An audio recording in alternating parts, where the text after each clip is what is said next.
Hi my dear friends, ఈ weekend ఒక చిన్న ఫారెస్ట్ కమ్ విలేజ్కి వెళ్తున్నాము.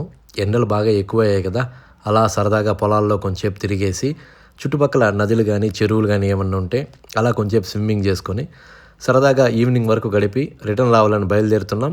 ఇదే మా బ్యాచ్. చూడండి, ఇట్స్ మీ, నేను, ఆ పక్కన మున్రెడ్డి, బ్యాక్ సైడ్ అనిల్, భరత్, మొత్తం నలుగురు వెళ్తున్నాము. ఈవినింగ్ వరకు తిరిగేసి సరదాగా మళ్ళా వచ్చేద్దాం అనుకున్నాం. నేనైతే బైబిల్ చిత్తులే కదా సార్, సీనియర్ రెస్టారెంట్ అంతే అంతే అంతే, వేరే ఆప్షన్ లేదు. హలో, సండే స్పెషల్ దట్టమైన అడవిలో మా ఫ్రెండ్ వాళ్ళ పొలం ఇది. ఒక చిన్న పార్టీ అరేంజ్ చేసాం ఇక్కడ. ఆ మోటార్ వేస్తే అక్కడ స్నానం చేస్తాము. మామిడి తోట, ఆవులు. ఇక్కడ ఈ మిషన్తో బెల్లంతో దాన్ని గడిస్తారు. లాస్ట్ టైం వచ్చేప్పుడు ఇక్కడి నుంచి బెల్లం కూడా ఒక 5 kgs తీసుకొని పోయా. చాలా అద్భుతంగా ఉంది.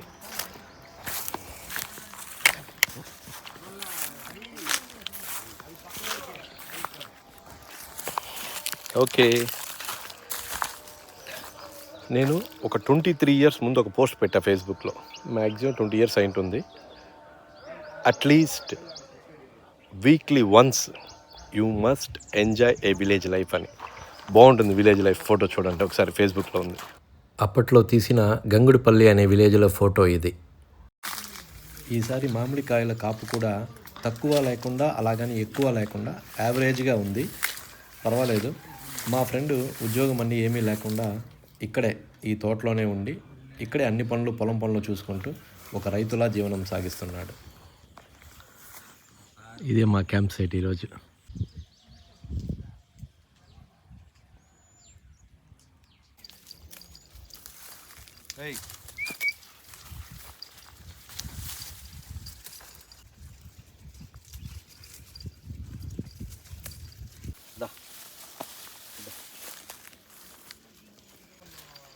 చూడా, జీవితాలు వదిలేసి ప్రశాంతంగా పల్లెటూరులో ఒక చిన్న ఇల్లు, 1 ఎకరం పొలం తీసుకొని ఇట్లా 10 మేకలను మేపుకుంటా బతికేది ఎంతో అదృష్టం రా.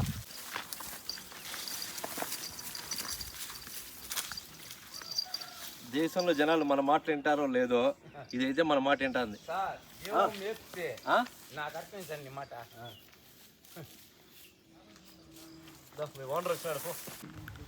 అలా పొలంలో నాటుకోడి, మటను అక్కడే వాళ్ళు కోసి వండిచ్చారు. అలా వండి అందరం కలిసి మధ్యాహ్నం భోంచేసుకొని కొంచెం ఒక 2 kilometerల ట్రెక్కింగ్ దూరంలో ఒక మంచి కొండ అలాగే చెరువు ఉందని చూడ్డానికి ఫ్రెండ్స్ అందరం కలిసి సరదాగా బయలుదేరాము.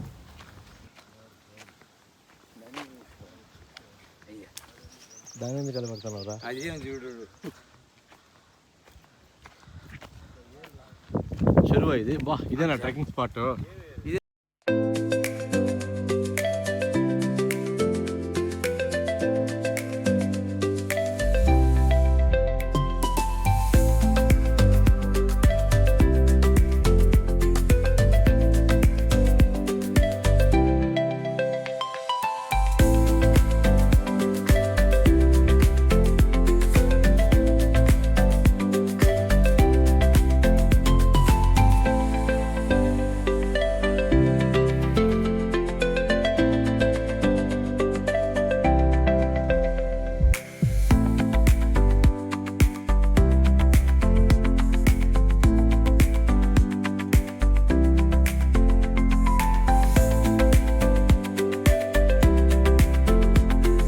నెక్స్ట్ వీకెండ్ ఇంకొక చుట్టుపక్కల మంచి విలేజ్ ప్లాన్ చేసుకొని మళ్ళీ మేము ముందుకు వస్తాము. Until then, bye bye village, bye.